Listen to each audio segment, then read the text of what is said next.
Here's a little intro music to honor Paul's time in the Air Force. So, Oh, blue, right? absolutely. Thank you.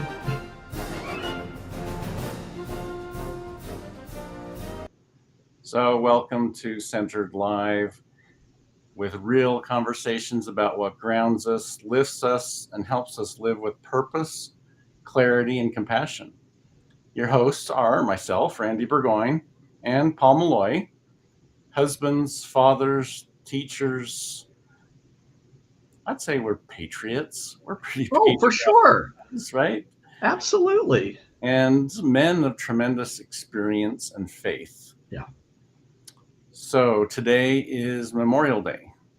And while a lot of people enjoy the day off and want to spend time with family, which is a great thing to do on Memorial Day, I think a lot of people, though, are still not completely sure they understand what Memorial Day is all about. Right. So besides we have Veterans Day, Armed Forces Day, Right. Labor Day. Oh, well, there Okay. is that one too. Yeah. President's Day, whatever. So Right. what's the difference between, at least Veterans Day, Armed Forces Day, and Memorial Day? Right. Right. And that's a great question. And I think that it's good for us to recognize, remember, and honor those who have put themselves into harm's way uh, with the intent of trying to protect us, right? Protect us here in the United States. And that's been going on now for hundreds of years. So Armed Forces Day, this is a great way to kind of think about it. Armed Forces Day honors everyone who ever put on the uniform, and certainly and is still wearing the uniform, I should say. Okay, so Veterans Day then is honoring everyone who's ever worn the uniform, and then Memorial Day honors those who actually never got out of uniform because they were killed in service. Mm. Yeah, and so I think that it is good to make uh, a recognition between the three. So Armed Forces is for those who are currently serving. Veterans Day is for those who have served, and typically we say and survived, and continue to get on with their lives. And then certainly Memorial Day, the day that we honor those who perished in their efforts to help keep us free. Okay, got it. So, I think that a lot of us spend Memorial Day thinking of more than just those who died in, the armed forces. Um, they think about it as a family day and honoring all those who came before us. But so share with us why Memorial Day is important to you. Well, um, certainly there is some deep history in my family. My dad was drafted. He actually served between the Korean War and the Vietnam War, um, but he was drafted and into the Army. The irony is, while he was in the Army, this is when he fell in love with aviation. So having nothing to do with it, but he had friends where he was stationed in Panama that were pilots, and he was able to go fly with them. And because of that, it was something that influenced him and the rest of his family. So now I have a brother who flew in the Air Force and is retired. I have another brother that works for an airline because of this interest in aviation, and then myself, having flown in the Air Force a little bit, and then also continuing to be involved with aviation. But then also it inspired my love of history and a desire to know more, and not just more about wars and battles and things like that, or leaders, but really to understand the full gamut of how we as a nation came to where we are now. And in my research and experience, and what I have always tried to share with my students, is that what we do now, how we live our lives now, is a direct result of everything that has happened in the past. There are threads from everything of the past that then connect to us now. And if we understand what has been done for us in the past, then we have a better appreciation, a better understanding, and we can make better decisions moving forward. How about you, Randy? Well, I don't have a direct family that's served in the armed forces. I do have a brother-in-law that spent 35 years in the Air Force Mm-hmm. Mm-hmm. as a weapons officer, and then he spent some time as a liaison officer with NATO. Mm-hmm. He has some incredible stories to tell. And, to see him go through the challenges of deployment.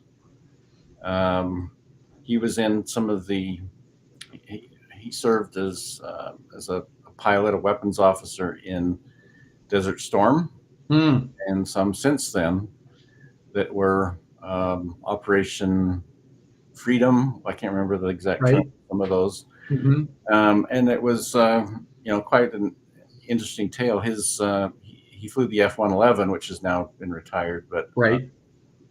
A very strategic plane. Right.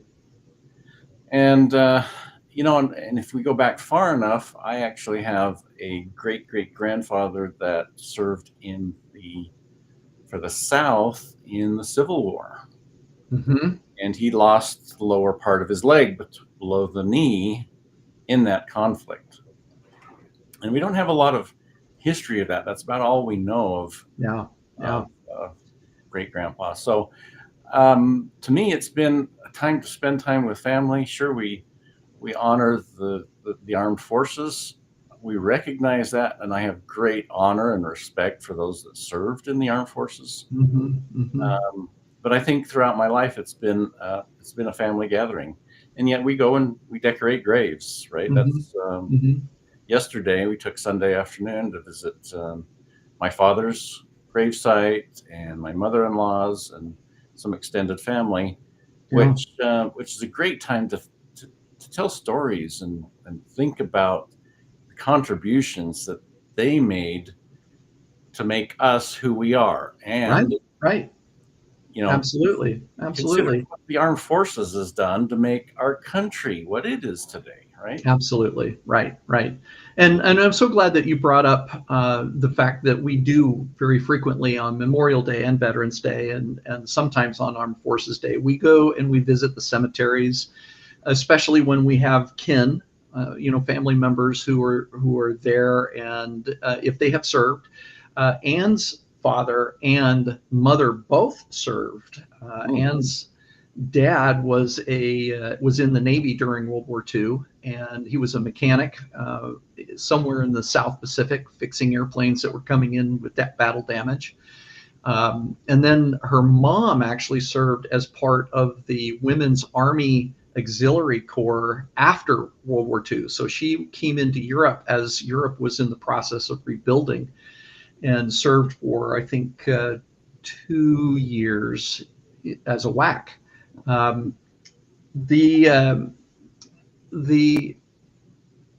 importance, I think, of recognizing the sacrifice of those who put their lives online, and in some cases, as we certainly recognize on Memorial Day, those who lost their lives in sacrifice for what we enjoy, is the point of Memorial Day. And to that end, there's a lot of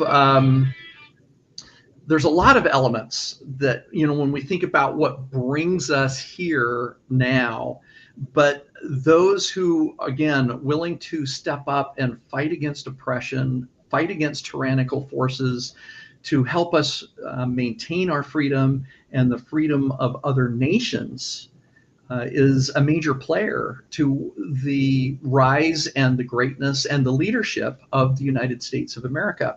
And so maybe to that, I can share some stories, short stories that may help us appreciate the sacrifice of those who have gone before us. Awesome. Yeah. Yeah. So go ahead. Yeah, I was just going to say, with I think that we take advantage sometimes of the strength of our country, Mm-hmm. but given its background, even considering it's a fairly new country, so to speak, but yet our Constitution has outlasted many other nations, and to have that kind of strength behind us, and so I'm hoping that you can explain why we reach out to other countries and want to be, some accuse us as being the police force of the Yeah. world, right? Yeah. Right. So, Absolutely. but why do we reach out? And maybe during some of your stories you'll touch on that. But Yeah. I think that in some ways it kind of comes back to this line that I know it's kind of cheesy in the context of where we're most familiar with it, which is the Spider-Verse.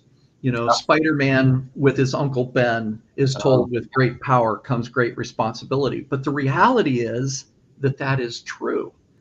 And as the United States has risen in prominence, in power, in wealth, in strength, then there has traditionally been kind of this idea that, well, if we have the ability to stick up for other countries in need, then we have a human responsibility to do so. So it's not about, and it shouldn't be about, glory and seeking to go and get involved in a fight. Really what it's about is defending people's rights, their individual rights, their ways of life, as especially those that are at least a freedom-seeking cultural experience. And so that's again why I keep saying that yes, we have this tendency, and sometimes reluctantly, the United States gets involved in overseas wars, and such was the case with the Great War, which later became known as World War I. We were very reluctant to get involved in that war, and then even as World War II was starting to pick up, it was again this idea that really we don't want to get involved in another European land war. But we did at the point that we were directly being threatened, both in what later became known as World War I and, of course, World War II with the attack at Pearl Harbor. After that, it was really, okay, we may not have the perfect form of government, but we have the most freedom expression government on the planet, and as we have been a model of whether it's parliamentary democracy or a Republican democratic republic, which is what we have, and I think that as we have then shown the fruits of that kind of freedom and the basis that it comes from, it's like, yes, we want to encourage other countries to copy that, to create their own democracies. And sometimes to facilitate that, we will step in and help them to stabilize and throw off maybe an oppressor. And this is what happened, when we saw little tiny Kuwait get occupied by Iraq. It's what we were standing against as Russian and Chinese-backed North Korea invaded South Korea. It's what we were standing against when we thought we were doing a good thing by getting involved in Vietnam. So we continue to show and shine as an example. And well, sometimes there's there's things we still need to fix. yeah, and I still think but there is I can see there's a great responsibility to protect the rights and freedoms of others because it protects our rights. If True. we get too many enemies and Well, can't handle yeah, it, yeah. conquered. So we need to make the allies keep people free. So anyway, sorry to sidetrack No, your no, no, no. That was great. story, I'm but glad you asked that question. It's a great question. So, first story that I want to share is going back to the Revolutionary War, our war for freedom against a tyrannical government, that being our mother country, England, right?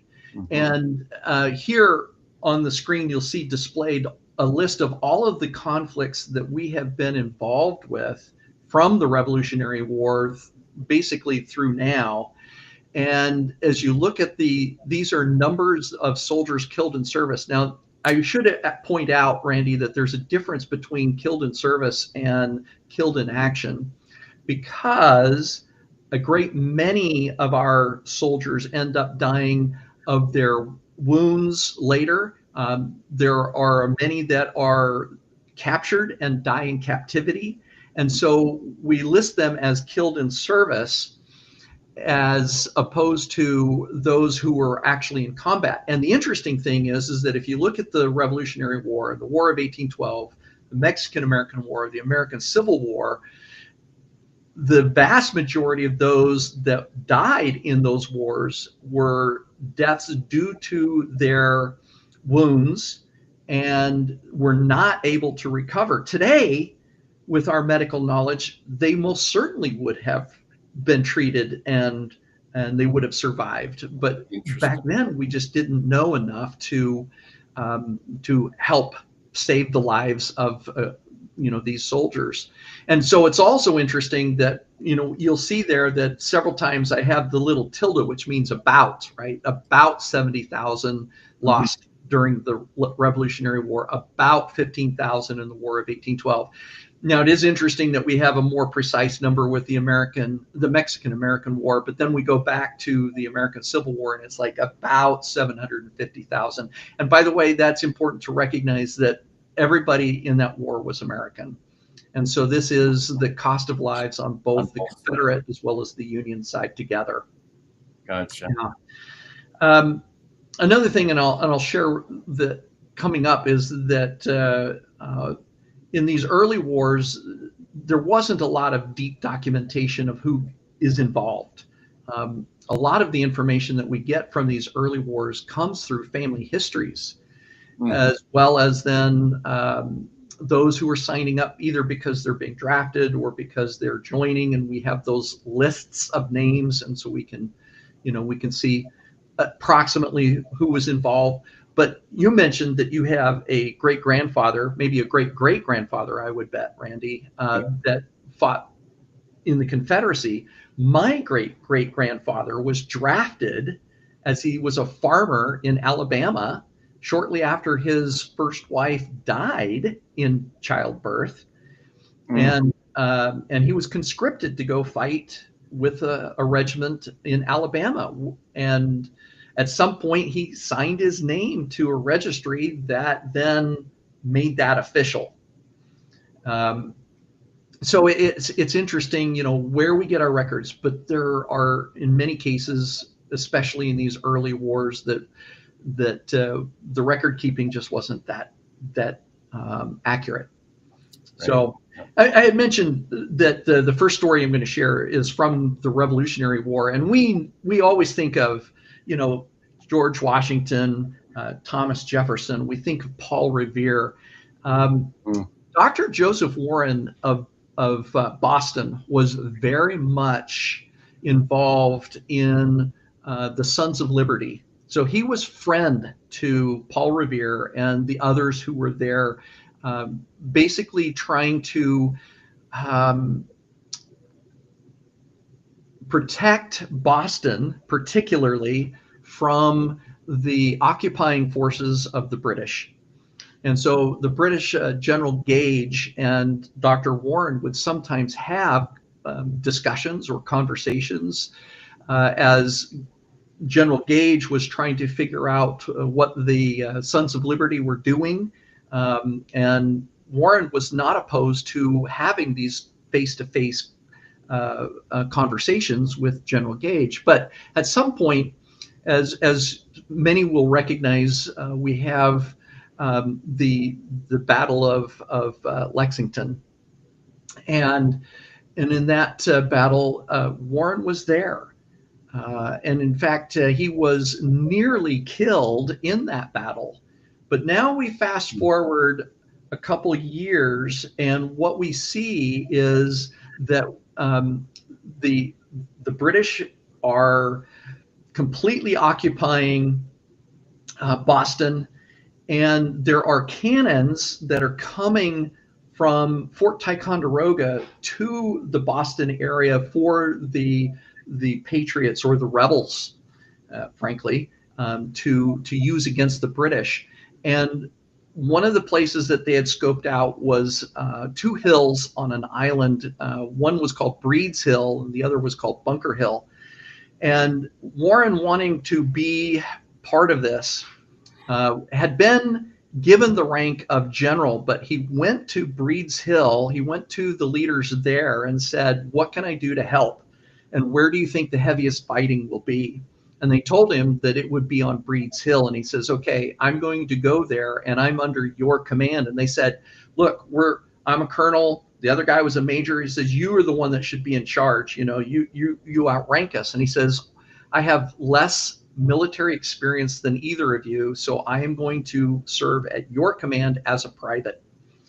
So Warren then ends up being part of the American forces at the top of Breed's Hill that drive back 3 different attacks from the British coming up the hill. And it is in that third and final attack in the afternoon of that particular day that as the attack is happening now from 3 sides concurrently, simultaneously, that Warren, who was actually a medical doctor, according to the education of the time, he is shot and killed at almost point blank range as the British forces overwhelmed Breed's Hill. And there were a few that managed to escape and get down to Bunker Hill, but in the meantime, Warren was killed in that conflict. Interestingly enough, because he was so well recognized, he was found by the British, and they bayoneted his body multiple times and then threw his body into a common grave, and just left him left his body there, you know. And it was years later where the body was exhumed and put into eventually into a cemetery with other notable Revolutionary War people. So, you know, here he was highly intelligent, highly skilled, and yet understood the value of freedom. He told his mother, after nearly being killed previously, she said, "Don't you ever do that again." And he said, if freedom is so cheap, then what's it worth? You know, he said, "No, I will definitely be the first person to stand in a hail of bullets to defend our freedom." Interesting. So give me a sense of the time of this. It was some years after the signing of the Declaration of Independence. No, actually, this is actually in advance of the Declaration of Independence. Oh, wow. It was kind of it was sort of, in a way, it was this whole occupation of Boston was in response to, first of all, what had happened a few years previous, the Boston Massacre, and then again, you know, when we think about the battle that happened between the one that Paul Revere, you know, certainly he was one of 4 writers, by the way. He wasn't the only one that ran out and basically alerted the countryside the British are coming, right? Right. And so this battle happens a few months after that battle, but in advance of the signing of the Declaration of Independence. Interesting. Interesting. Great. Yeah, yeah. So let's go ahead and go to the second story, and you'll notice that on this next slide that there isn't a face to go with this, and that is because in some cases we just don't have names. But I'd like to share with you a very interesting story, as much, which is actually not much, that we know. There was a battle that was called the Battle of the Crater, and it wasn't one of the more famous battles during the Civil War, and yet it was an atrocious, bloody battle on both sides. Lots of casualties, lots of young people that died, young people that were wounded. And what is interesting here is that after the battle had concluded, that there were what they were called grave details. And so whoever typically would win the battle had the responsibility of going out and essentially burying all the bodies of the dead soldiers, both Union and Confederate. And a lot of times they would be buried pretty much where they dropped. In this case, that happened. And then within 2 or maybe 3 days later, somebody in the command chain made the decision that that these bodies should be uncovered and placed in a cemetery proper. And in the process of putting them in a cemetery, try to record whatever they could be known about that person. As they were going through the bodies of the fallen that they were now in the process, these are all fresh graves, right? And they're not very deep. And so they exhumed the body and much to their surprise discovered that it was a girl. And I mean girl, I don't mean woman, I mean girl. She was likely somewhere between 18 and 20 years old. And she was wearing the uniform of a Union soldier. She had been shot and killed in that battle, and she had nothing to identify her on her, in the pockets, right? On her person. There was nothing that said, this is her name. And so she was placed in an unmarked grave. I shouldn't say unmarked, an unknown grave. And she was one of 304 soldiers that were not identifiable. And so when we think about the tomb of the unknown soldier, this is something that I think with modern technology and modern record keeping, there's hardly a soldier that we don't know. Sometimes through the horrific circumstances, things happen, and it takes a while to identify a soldier. But in this earlier time frame, then sometimes there was just absolutely nothing to be known. We do know now that through the course of the American Civil War, that there were about half a dozen women who fought, and some survived and some didn't. This was one teenage girl who very much thought that to fight on the side of the Union was worth her life, and so sacrificed her life in what she thought was the right thing to do. Wow, interesting. Yeah, let's go ahead and move forward, because I can see that we're running a little bit long on time, and we certainly want to share this last little bit. So the interesting thing about Private Henry Johnson is that he was given the Medal of Honor, that's what MOH stands for, by President Biden. And you might think, well, wait a second, that doesn't make sense because that was just recently. And the answer is yes, that is true. So Henry Johnson was 18 as America reluctantly gets involved in the Great War. So this was the European Land War. Germany and its allies had conquered much of Europe, not totally all of Europe. And because of something that became known as the Zimmerman telegrams, the United States, feeling very much like it had to step in to protect its rights and its boundaries, its borders, right? They get involved, and immediately young men from all over the nation were signing up. And in all honesty, yes, I know that a lot of them were saying this is going to be a great adventure. Of course, it was not the great adventure. It was, this horrible ordeal. But Henry Johnson signed up with an all-black National Guard unit, and then was immediately deployed after some limited training over to France. And because of prejudice and segregation, they were assigned actually under the command of a French general, and they were put in with French forces.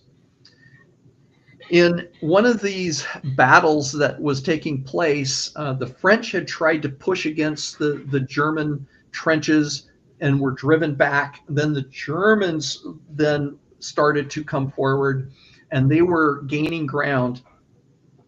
And another one of Johnson's colleagues was wounded, and they were in a foxhole or in a trench, and the Germans were now into that trench, and Henry Johnson protected his wounded soldier friend and took multiple injuries to his body. Now, what's interesting here is that he actually survived the immediate battle.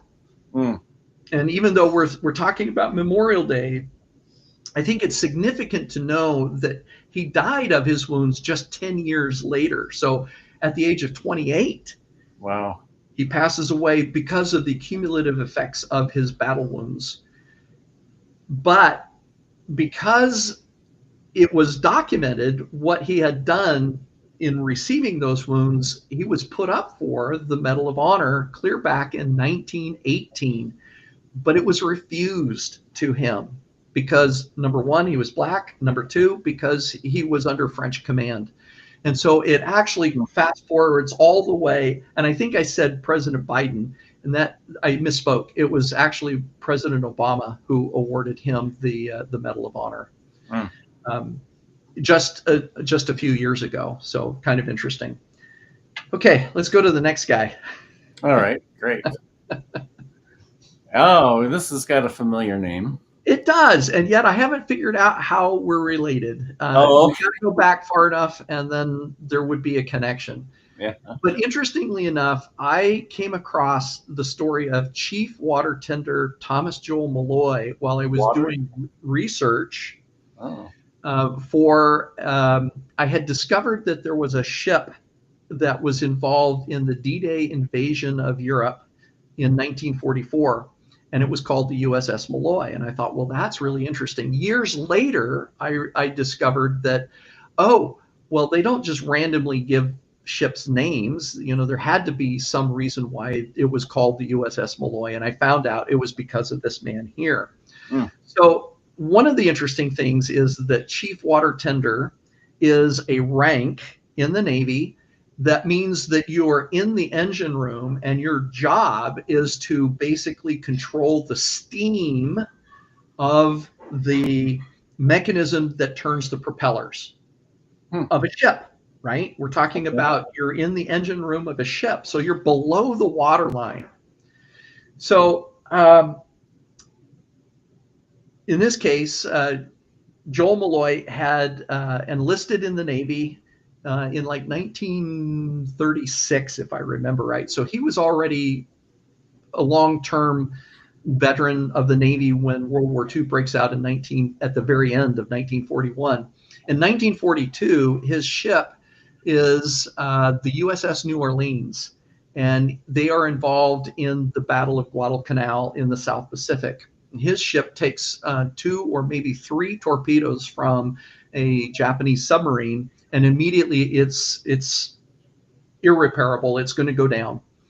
Thomas managed to get his entire crew, his entire engine room crew, up the ladders and out the big steel bulkhead doors before he sealed them from inside, because that was the only way that he knew that he could get it done, because the water was coming up and it was, going to push against the door anyway. And so he wanted to make sure that he could seal the door and hopefully slow the sinking of the ship. And so he went down with the ship. Wow. He was married. He had a little girl. And so a year later, the USS Maloy was commissioned by his widow as she did the obligatory champagne bottle on the bow of the new destroyer escort called the USS Maloy. Wow. Fascinating. What a sacrifice, right? Right. Because he certainly knew what he was doing. Right. Wow. Right. Yeah. And our last story is another one of those that I think is so typical when we think about the courage and the bravery of these men and women who place themselves in harm's way. So Hugh Nelson was, his dad had been a military man, I think in the Army Air Forces. And so he grew up kind of in the idea that the flying would be neat. He becomes a helicopter pilot. He is sent to Vietnam, and while there, he is on a mission, and his helicopter is struck by ground fire multiple times. They lose control. He is the pilot. He manages to crash land the helicopter into some flat ground, and he is hurt, but he's not wounded, shall we say. And so he jumps out even as they're still taking fire, and he runs around to get the co-pilot. Co-pilot is wounded. He pulls the co-pilot out of his seat and down to the ground. And then he runs to, there's a big back door on the side of the helicopter, and one of his gunners is wounded and is stuck inside the wreckage of the helicopter. And so he is now pulling him out. The enemy soldiers are pressing in. At some point, they figured that they were maybe about 30 feet away. Nelson is literally taking bullets to his body as he pulls his gunner out and pushes him all the way down to the ground flat. And then he lays on top of his gunner. And as the enemy is encroaching, they are basically shooting at Nelson, and he dies there protecting his gunner, literally with his body. Now, I guess in a sense, the crash of his helicopter was not unknown. There were other helicopters, there were other aircraft in the area. They were able to come in and do some close ground support and drive back the enemy far enough that another helicopter was able to come in and successfully rescue the 3. But again, Nelson was already at this point was already killed in action. And I think that that's the important story here, is that when we really understand what it is that we're doing, then we are willing, we as Americans, and I don't think it's unique to America. I think that it is love of country and love of our fellow man that then we know that we can and willingly do sacrifice for the betterment of someone else or of an entire country. Right. Wow, that's powerful. And I think that reflects back to Scripture. No man showeth any greater love than he gives his life for his friends. Right. I mean, that's incredible. Well, thanks, Paul. That's terrific stories. Great episode here for Memorial Day.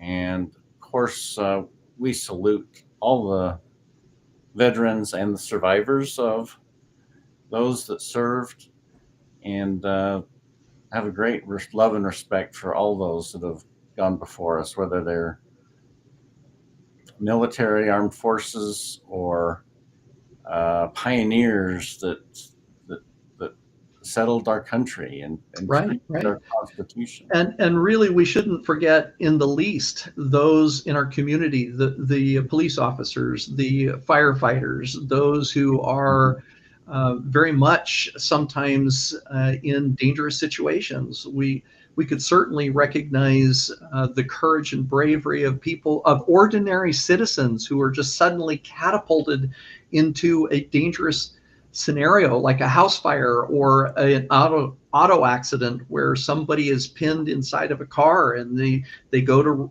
to pull them out, regardless of the danger. And there is so much of that, and I'm so glad that we as brothers and sisters all are willing to do what's needed to truly help, and in some cases rescue those who wouldn't wouldn't make it otherwise. Right. Well, great episode, Paul. Thanks for the stories. And I think that what we want to do is here with a conclusion and a challenge, like we have with many of our episodes, is to have you consider the greatness of the sacrifice of those that have been before us, and enjoy Memorial Day, whether it's with friends or family, or barbecue. Enjoy it. So, thanks for listening. Be sure to like and share, and we'll